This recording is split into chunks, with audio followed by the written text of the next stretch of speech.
Well, that countdown clock has got kind of a catchy tune there. But how the heck is everybody doing on April the 11th, the 139th edition of Speaking of Zane? At a different time, I can't remember why did I decide to do it at 8:30. Um, I think we had talked about trying that, but I went ahead and said let's try 8:30. I know why, because it worked for us last week. We did Speaking of Zane on the Monday, and we did it at 8:30, and it was about when we did the poll whether you'd rather have 8 o'clock or 9 o'clock. It was about even, I guess, and most people really didn't have a preference. So I thought maybe with the later sunset and all, maybe we'll go a half hour earlier than normal. But so here we are, 8:30 Eastern Time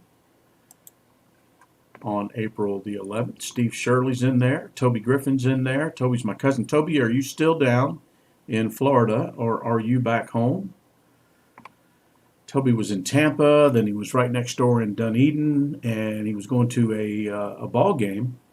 The Blue Jays are playing their games down there, and it got rained out, I guess. Matt Aaron's in there. And let's see.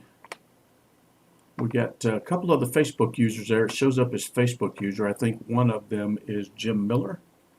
Not sure about the other. It says, "Hey Tommy." Now, a lot of you guys don't know, but my name when I was growing up was Tom or Tommy because I'm a junior. My dad's name is Guy, and I'm Guy Jr., and my middle name is Thomas. Our middle name is Thomas. So they decided to call me Tom, Tommy. So all of my relatives pretty much know me as Tom or Tommy. Um, but that's why you'll see that in there every now and then. That's just fine. Toby's in Valdosta, so he's on the way back. Okie dokie. All right, let's see what we got here. We've had a busy week, a normal busy week for the McDonald household. And we got an absolute surprise Friday night. Um, this little nugget right here showed up at our house.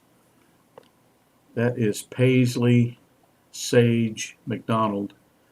That is Zane's daughter.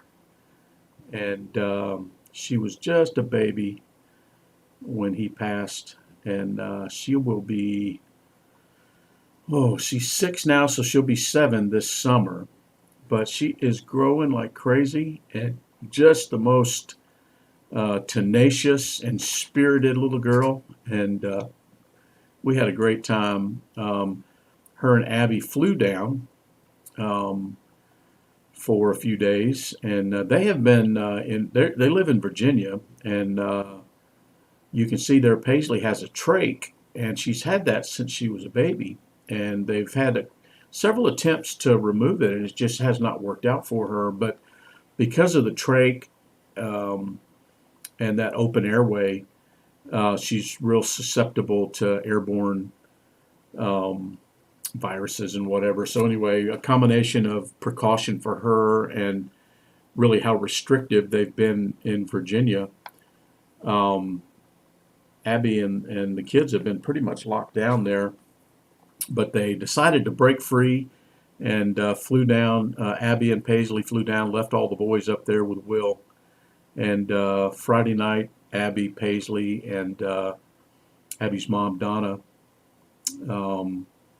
came down and came over to the house and spent a few hours with us Friday night. We had an absolute blast with that little girl. And it's amazing to watch her grow. So that was fun. And then let's see what I'm missing in the chat here.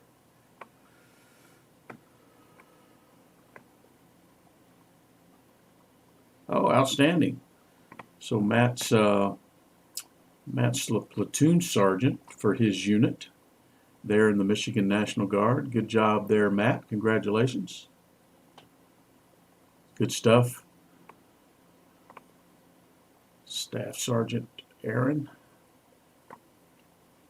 Good stuff there, young man.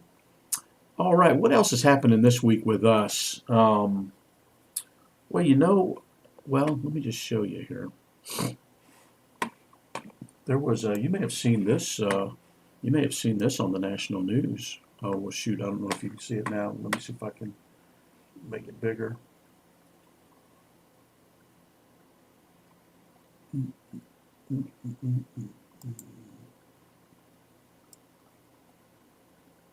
Whoa, that's too big. There was a, see if I can, this was tweeted out by the FBI. This was on Wednesday.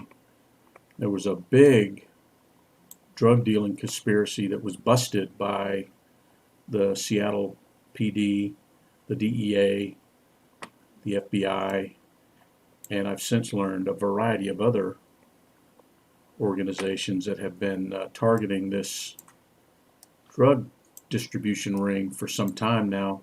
And I can't tell you how I know some of the details. I don't know anything that I shouldn't know, but we breathed a sigh of relief when it was all done because everybody was safe and sound. Nobody was injured. All the perpetrators were captured, and that is a good thing to hear from a worried daddy, that's for sure. So good stuff there. What else have we got going on this week, or last week? Oh, I know what I wanted to show you. You remember last Monday we talked about Jackson having his first solo, and what I didn't tell you was the backstory behind that, or the backstory behind Jackson. I may have talked about this a time or two, but Jackson was when Jackson was a little guy. Let me see if I want to get this picture prepped here. If I can find it. When Jackson was a little guy, he was non-verbal for probably, that means he didn't talk, for those of you in Rio Linda. He didn't talk until maybe 5 or later. I don't know, Lori will correct me if I get any of that wrong, but and turns out, he was, diagnosed with a functional level of autism, and we were kind of worried that here's a little boy, almost 4, on the heels of his big brother Tyler, who talked when he was practically halfway out the womb. But Jackson, I would say this was the 5th one down the line, but we had been conditioned that these kids talk pretty early, walk pretty early, and Jackson didn't do that. And anyway, all along the way, they diagnosed him with autism, and I didn't know much about it. Lori did a great job of making sure to understand and get all the details and put together a plan of action for him and all that. And she was really at the forefront of this. And this was really kind of before there was a great awareness about it. There was a lot of misunderstood. But anyway, so Jackson, went to therapy, and Lori made sure that he had all the attention, everything that he needed in school, whether it was, certain things that the school district offered and all the stuff and the tutoring and the all the stuff, whatever she was able to put together and really force the hand of the school systems and the doctors and everything. And you know, we had a doctor at the time that said, told Lori, don't set the bar too high for Jackson. And thank God that she did not listen to that advice. And of course, to the rest of us in the house, he just seemed normal. Lori was the one that really knew, what was going on and how to deal with it and everything. The rest of us were, it was just that's Jackson. And anyway, so through the course of all the time goes by, and Lori makes sure every step of the way, every grade that he goes to, that he gets everything that he needs. And he worked his butt off. Lori worked her butt off. And anyway, where Jackson is now. And it was kind of interesting because this month is, and I didn't realize this, and a couple of days ago, it was all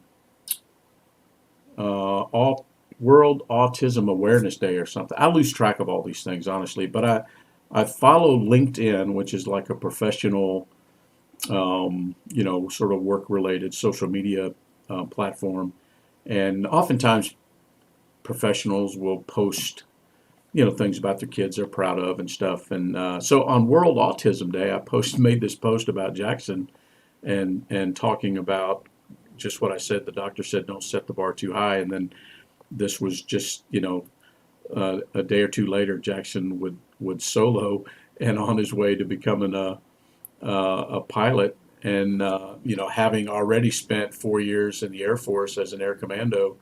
And I posted this just as like a lot of other people did on World Autism Awareness Day. And then what do you know?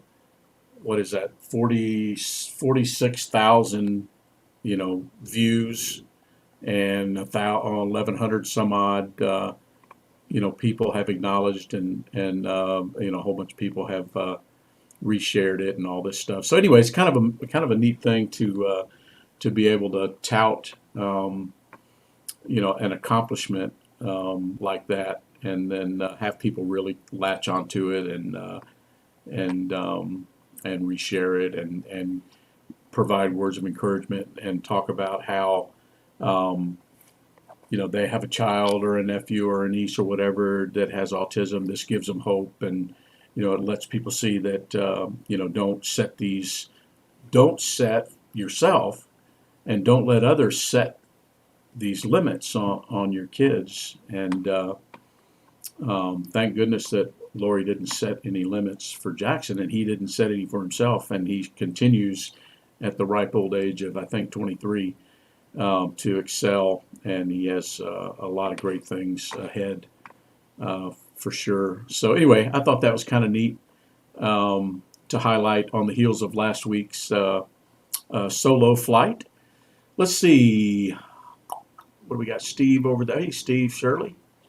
And Toby must be watching the Braves game. Yeah, they started at 7. I need to get the Braves game on. Freddie home run again. He has been knocking it out of the park. He's the reigning MVP of the National League. All right, Aunt Cindy's in there. Hello, Aunt Cindy over in Alabama. Brenda Lusk up in Michigan. Hello, Aunt Paula down in the Tampa area. Good to have you in there. And I hope you don't mind me bragging on my son there. But anyway, that was kind of a cool thing to happen this week.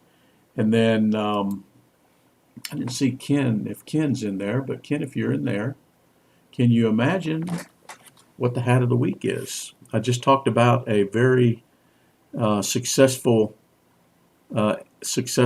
executed raid that the Seattle FBI and other agencies performed on Wednesday. And that is why this is the hat of the week. This is my FBI hat that Charlotte got me when she graduated from the academy. So that is the hat of the week in honor of that nice bust that they had there in Seattle this past week. And thankfully, everybody is safe and sound. Hello, Jim Miller. How are you? All right. Thank you, Aunt Paula. Yeah, I love bragging. You know, I love bragging about the kids and the grandkids, and we've had a really good week. All right. This week in military history. Well, I didn't plan this until about 10 minutes before the show because my friend. Let me see if I can find if I've positioned this picture for you here. But I have a friend who was my teammate when I started at the company I'm working for now 9 years ago. She was my teammate.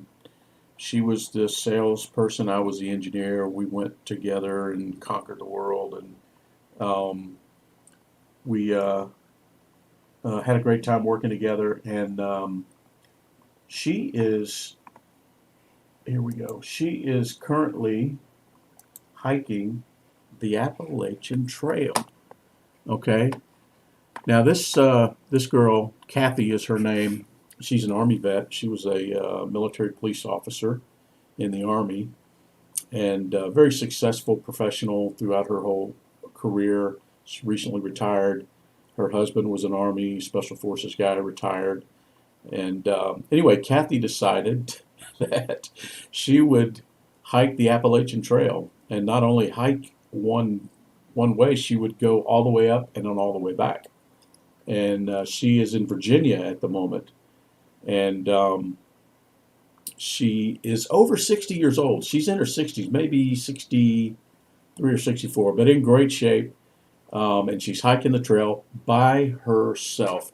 Now, when you hike the AT, you're really never by yourself because there's lots of people always hiking through, and you're crossing paths with people, and she's chronicling her trip, and she's interacting with a lot of other people. But she's on her own, and she's hiking the trail, and every few days she'll post some pictures and where she's at, what she's doing. And I thought a really cool one that she posted today. You really can't see that. I apologize. Maybe I can zoom in on this one. But this is in Virginia.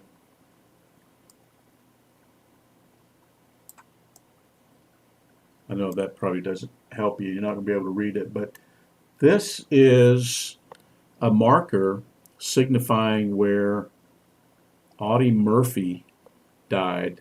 Audie Murphy. Who knows who Audie Murphy was? I'll give you just a second here while I read the chat. See who posts in who Audie Murphy was. Let's see. Oh, I'm sorry, Ken. Ken's going to have to skip. He has a toothache. I'm sorry about that, my friend. I hope you're feeling better soon. You can watch the recording on YouTube. But we'll be praying for you, Ken. Hope you're feeling better. And Matt says the Braves are playing. Yeah, the Braves are playing. And let's see. Okay, Katie's giving Ken some advice. There you go. See, it's good to have friends, isn't it? Thank you, Katie. Okay, Aunt Cindy said he was an actor. He was indeed an actor. Audie Murphy was indeed an actor. Matt Aaron, he was the most decorated soldier. He was a very decorated soldier. Lori says war hero. Matt says third ID. Absolutely. Audie Murphy was a Medal of Honor recipient. Yes, Aunt Paula is right. Became a movie star. Did a lot of things after he played himself in several movies. He did some war movies and did a lot of westerns. But Audie Murphy was but a teenager when he received the Medal of Honor, and also the recipient of, 3 or 4 Silver Stars and some Purple Hearts, and just an incredible guy. Great story. Go look him up and read it. But anyway, in 1971 or 72, he was flying. He was not flying the plane. He was a passenger and with some other folks, and the plane crashed here in Virginia, just off the Appalachian Trail. And so there's a monument there to Audie Murphy. So I thought that was interesting to post there today. Audie Murphy was in the 3rd ID, which Zane was in the 3rd ID. Matt was in the 3rd ID. That's the 3rd Infantry Division.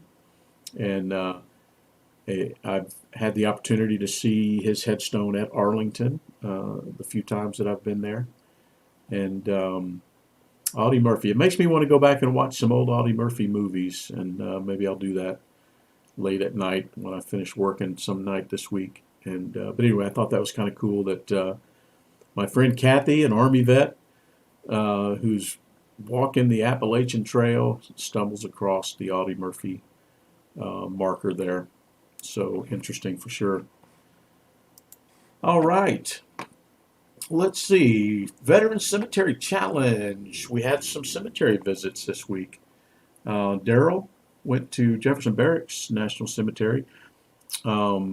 This happened to be one, I think it was yesterday or the day before, was his son Daryl's birthday. Daryl passed away several years back from cancer, I believe. And he is buried, or his ashes were scattered just beyond the fence line there at Jefferson Barracks by the river. So Daryl went out there at least once this week. And then today in Georgia was absolutely beautiful. It must have been today the most beautiful day of the year so far. And it was just absolutely gorgeous. The pollen's down, no humidity.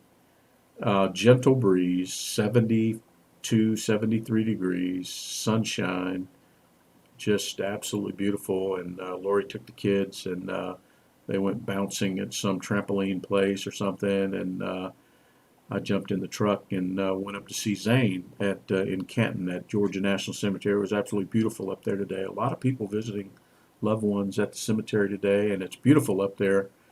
If you've never been, if you ever come through Georgia, if you're especially if you're driving down 75, you will only be about a dozen miles from Zane as you pass by.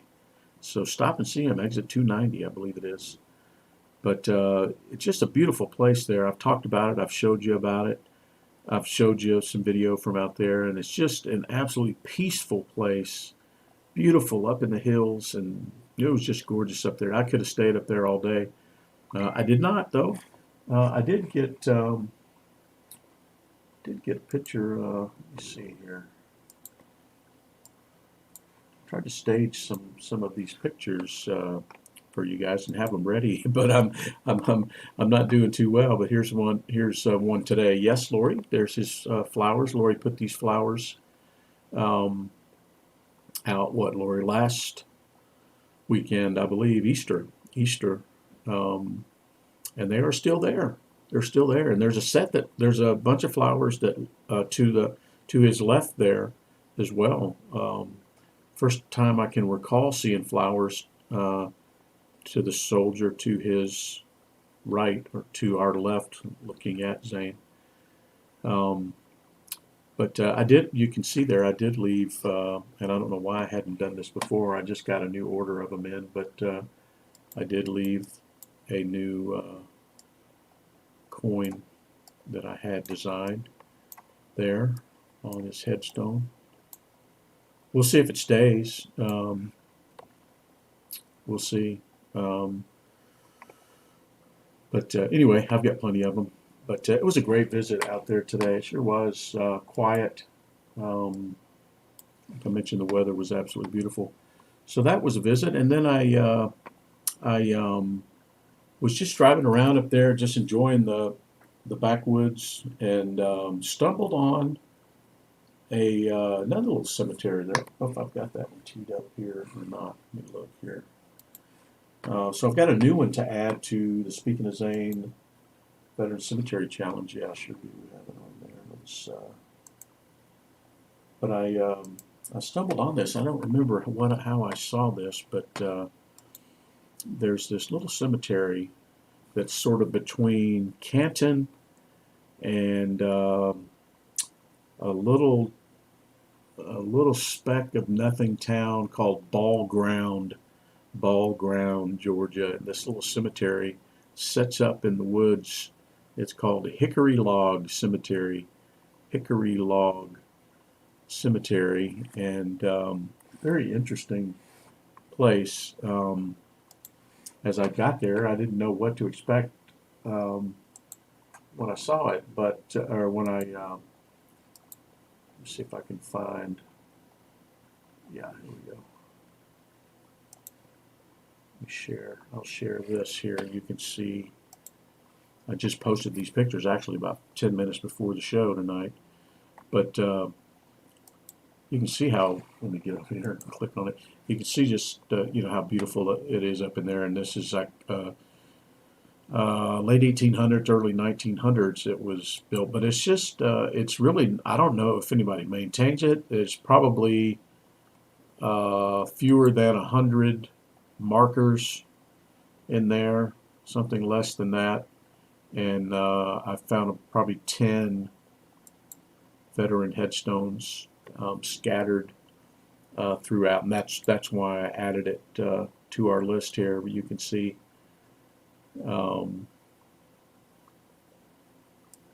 just an interesting little place to stumble on.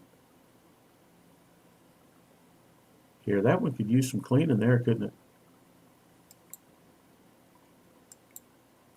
But look at that. I mean, it's just out at the end of a dirt road in the woods, and just an interesting, one of the most interesting that I've stumbled on in a while.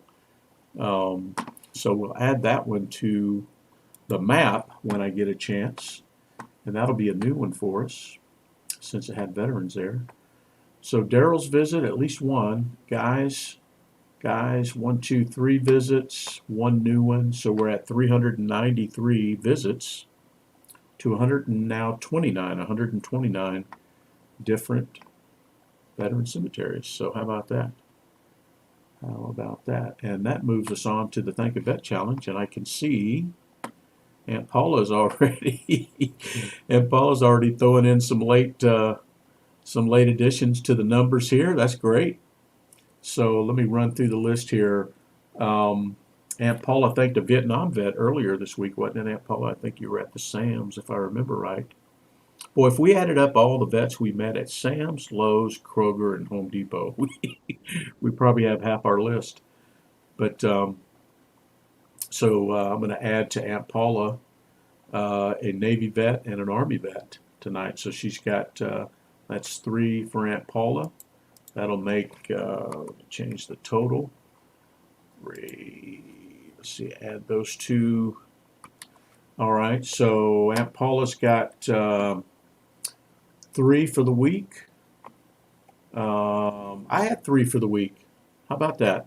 I had a Vietnam vet yesterday at the Kroger. Had a little chat with him. And ran into another vet at work, a guy that I hadn't met before, and we had the occasion to be on the same call. He was an Air Force guy, and had a good chat with him. And then today, on the way home, I was at a stoplight and saw a Marine Corps vet, and at the stoplight, said hello, gave him a smart salute, and that was my 3 for the week. And then here's a very special one. My friend, Greg Soule, who I flew with and who was a fellow aircrew member with many of us on Speaking of Zane tonight. Greg, if you recall, a month or so ago, Greg's son-in-law was the police officer in Dallas that was killed just maybe a month ago, 4 or 5 weeks ago. And anyway, they had a big Back the Blue gala in the Dallas area. I think it was last night, Greg said. And Greg posted, well, he posted in Speaking of Zane Facebook group that he got the opportunity to thank a Medal of Honor recipient who was attending the Back the Blue gala. And that's retired Navy SEAL Michael Thornton, who received his Medal of Honor in Vietnam. So Greg had an opportunity to meet Medal of Honor recipient and tell him thank you. So how about that for the Thank a Vet Challenge? Not too shabby. Incredible. And Matt, oh Matt, you must have been drill. Okay, it must have been drill weekend. So Matt thanked his soldiers for their hard work this weekend. That's great. That's good stuff. Let's see. Lori says they were from Zane's set before someone borrowed it. Oh, okay. Well, shoot, maybe we ought to start putting some. If if they borrowed some of Zane's to put next door, maybe we should start putting some there for them. But two soldiers. There's Army soldiers on either side of Zane. But about that.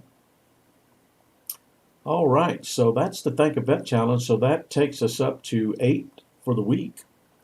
8 for the week. I'm counting Aunt Paula's 2 last minutes. That's 8 for the week, which makes 767. 767 thank yous since we started about 2 years. Was it 2 years ago, right, Lori?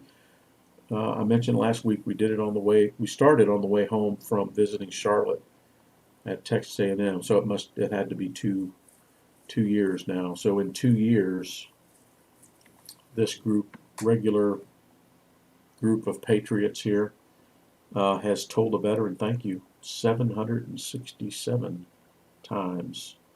Not too bad. All right, let's see what else we got here.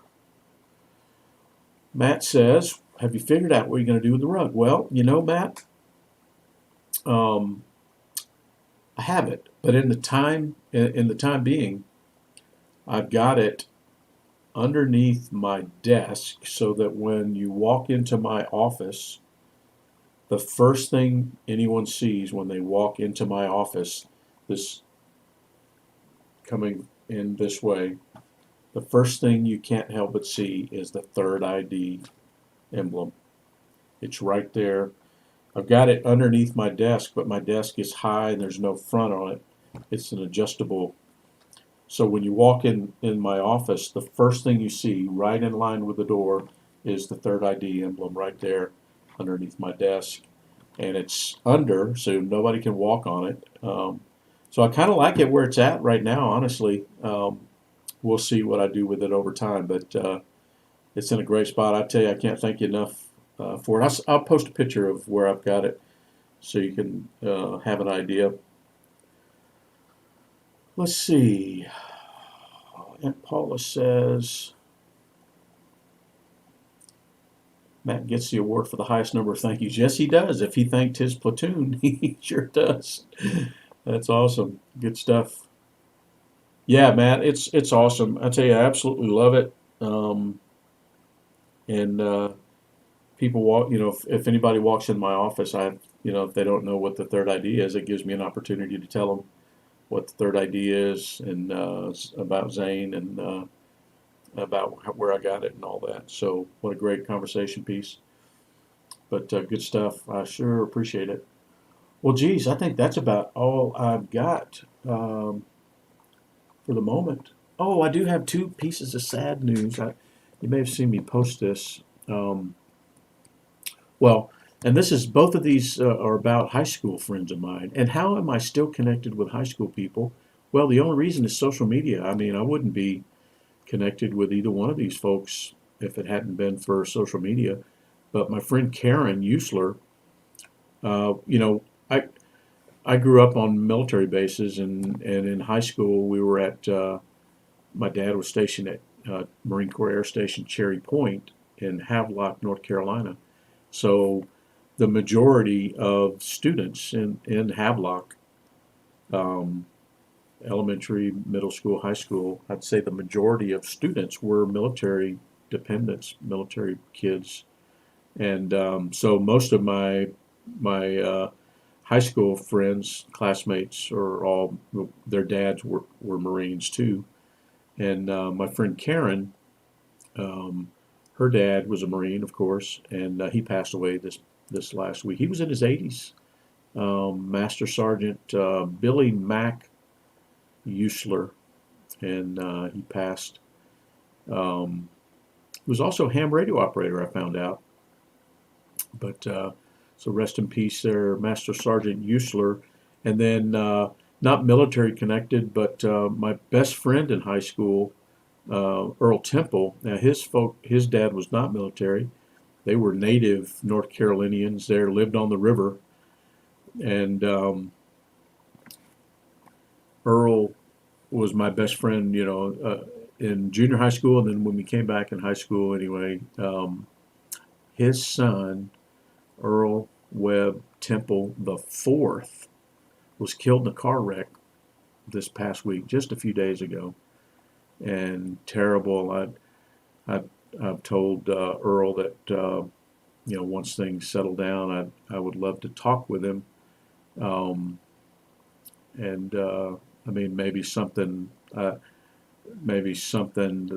that I could say maybe would help him. I know he's not been through anything like this before, like we had not been, but just an absolute tragedy. His son was just in his 30s, and just a terrible, terrible thing, and just ache for him because I know, exactly how he's feeling, in less than a week, just a few days, but just terrible. But Earl Temple. All right. Well, what have we got going this week? I think we're back to normal. Can't think of anything outstanding. I do have some things coming together and culminating at work this week over the next week or two, which are exciting. I'll share more about that later, but all good stuff. But we do have a guest coming on, not next week, but the next. I think it's the 25th. Jane Grismer is going to join us and tell us a little bit about some of the Memorial Day activities at the National Museum of the Mighty Eighth Air Force. Did you know that we lost more airmen from the Mighty Eighth Air Force? That would be the crews that flew the B-17s and the B-24s against Germany. We lost more airmen in World War II than we did Marines. Just incredible what those men did. I mean, if you've never studied the monumental effort that it was to fly bombers from England over all the way into Germany, just an amazing thing, especially early in the war. It was a 50-50 chance. There, half of the crews were not coming back from the missions. Half. That's a coin toss. And those 17, 18, 19, 20-year-old men that got up the next day and went anyway, knowing that it was a coin toss whether they were coming back or not. And they did it anyway. It's amazing. Amazing. And I know this generation, we do have men and women like that today too. And every generation people step up to that standard, and we have men and women stepping up to that standard today. It just seems like in World War II, everybody in the country had skin in the game. Everybody was more involved. Everybody had more at stake. Everybody was more connected. Everybody was contributing in some fashion. Today, the vast majority of Americans have no skin in the game. They have no connection, to it. But anyway, I could go on and on. But sure, it's good to have everybody in here tonight for Speaking of Zane, the 139th week. Next week will be the 140th week. And we're coming up on an hour, so we're doing good. I'm trying to whittle these down, by the way. The broadcasts where I don't have a guest, which are most of them at the moment, I'm planning to have more and more guests, but I'm trying to bring it down in the 30 to 45 minute window, and hopefully that'll be more consumable. And then if people watch the replay on YouTube, it'll be less daunting. It won't be an hour, it'll be 30, 45 minutes. But I appreciate you guys joining us here on Sunday nights because, like I mentioned over and over again, just for me to talk about it is therapy. It's for me to talk about Zane, to share things about Zane, to share things that are going on with us that are related to Zane or other veterans. It's just something that's very helpful and hopefully you all have seen some benefit in aligning with us and the things that we do. So thank you so much for being alongside us. Matt, yes, you do. You guys need to come down here.